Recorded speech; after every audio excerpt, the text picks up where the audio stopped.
An actually debatable statement that we hear all the time is you can't improve what you don't measure. Now, the challenge with security culture is that it's difficult to measure intangible things like attitudes, beliefs, and behaviors. Many organizations default to easy metrics, training completion rates, policy acknowledgments, and they'll call that cultural measurement. But completing a training module doesn't in any way mean someone actually changed how they think about security. This lesson will be about whether your culture initiatives are producing genuine change or just consuming resources.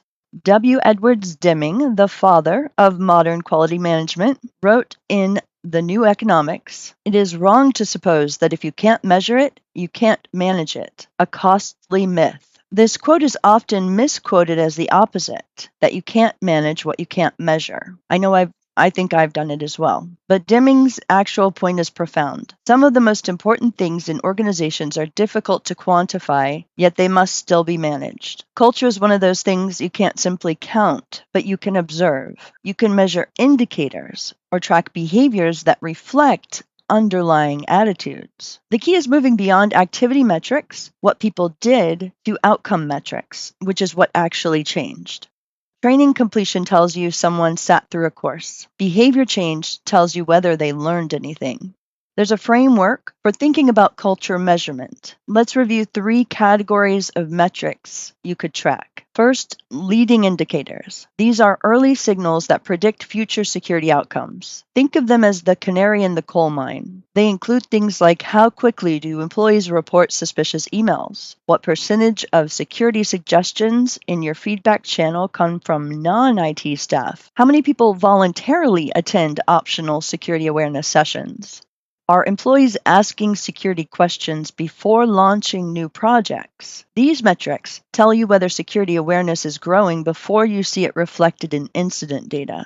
Second, lagging indicators. These are outcome metrics that confirm whether cultural change actually occurred. They include phishing simulation click rates over time, number of security incidents caused by human error, time to report actual security events, and policy violation trends. Lagging indicators are important, but by the time they change, you're looking at history, so they can confirm progress but don't predict it. And third, qualitative measures. So not quantitative, but qualitative. Some of the most valuable insights do come from observation and conversation rather than numbers. These include themes from employee feedback and surveys, stories shared in team meetings about security decisions, language people use when discussing security. Is it their rules or our responsibility? How do managers respond when someone makes a mistake? How do managers respond when someone reports a mistake? Qualitative data reveals attitude shifts that numbers don't capture.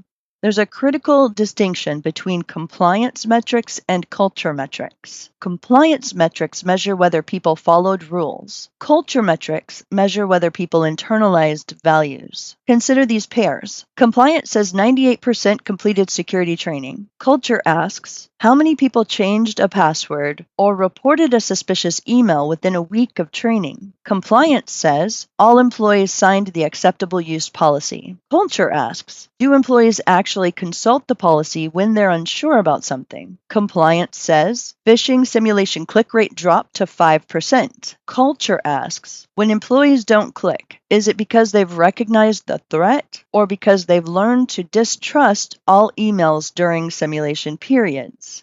Compliance metrics are necessary for regulatory requirements and audit purposes. They are necessary, but they still don't tell you whether your culture is actually changing. An organization can be fully compliant and still have terrible security culture. So in order to put this together into a practical measurement approach, you want to start by establishing baselines. Before you can track progress, you have to know where you started. Survey employees about their security attitudes, measure current reporting rates, and document current incident patterns. You can't claim improvement without a starting point, and select a balanced set of metrics. Choose a few metrics from each category: leading, lagging, and qualitative. You don't need dozens of metrics. 5 to 7 well-chosen indicators will tell you more than 50 poorly defined ones. And measure consistently over time. Culture does not change overnight. Monthly or quarterly measurement gives you enough data points to identify trends without overwhelming your team with data collection. And of course, don't just collect data, but use the data to refine your approach. Measurement isn't just for reporting to leadership, it's feedback, telling you what's working and what isn't.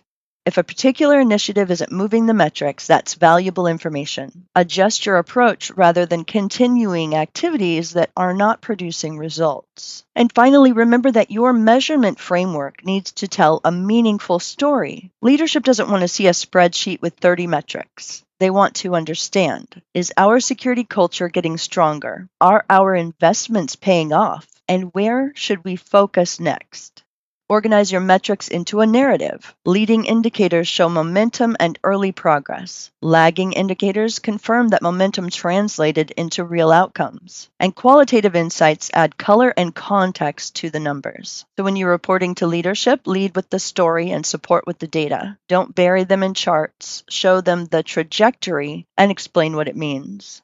So culture can be measured, but not simply by counting activities. The downloadable resource for this lesson, Security Culture Measurement Framework, will help you select the right metrics for your organization and build a measurement approach that reveals real progress. In the next lesson, we'll go further into transforming the security culture of an organization.